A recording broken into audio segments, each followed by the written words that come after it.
আৰু SKGYT নিউজৰ দৰ্শকসকলক এই মুহূৰ্তত এটা বিগ ব্ৰেকিং নিউজ দিব খুজিছোঁ। অৰবিটৰে লেণ্ডাৰ বিক্ৰমক ফটো পঠিয়ালে ইছৰলৈ আৰু লেণ্ডিঙৰ ঠাইৰ পৰা 500 মিটাৰ দূৰত আছে বৰ্তমান সময়ত বিক্ৰম। আৰু ইছৰৰ মুৰব্বী কে শিৱানে জনালে এই কথা। অৱশ্যে লেণ্ডাৰ বিক্ৰমৰ সৈতে সম্ভৱ হোৱা নাই এতিয়ালৈকে যোগাযোগ, কিন্তু ইছৰৰ টীমে সম্পূৰ্ণৰূপে চেষ্টা কৰি আছে যাতে লেণ্ডাৰ বিক্ৰমৰ লগত সংযোগ স্থাপন হওক। আৰু লেণ্ডিঙৰ জেগাৰ পৰা 500 মিটাৰ দূৰত এতিয়া আছে লেণ্ডাৰ বিক্ৰম আৰু অৰবিটৰে সেই ফটো পঠিয়ালে ইছৰলৈ। আৰু এতিয়া ইছৰে সম্পূৰ্ণ চেষ্টা কৰি আছে যাতে লেণ্ডাৰ বিক্ৰমৰ লগত পুনৰ সংযোগ স্থাপন হওক। আৰু শনিবাৰে নিশা চন্দ্ৰপৃষ্ঠৰ পৰা 2.1 কিলোমিটাৰ ওপৰত লেণ্ডাৰ বিক্ৰমৰ লগত সংযোগ বিচ্ছিন্ন হৈছিল ইছৰ। আৰু বৰ্তমান সময়ত অৰবিটৰে লেণ্ডাৰ বিক্ৰমৰ ফটো পঠিয়াইছে ইছৰলৈ আৰু এইটো এটা যথেষ্ট ভাল খবৰ।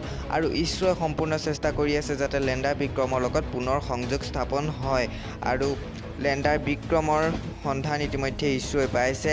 নিজৰ লেণ্ডিঙৰ ঠাইৰ পৰা 500 মিটাৰ দূৰত আছে লেণ্ডাৰ বিক্ৰম।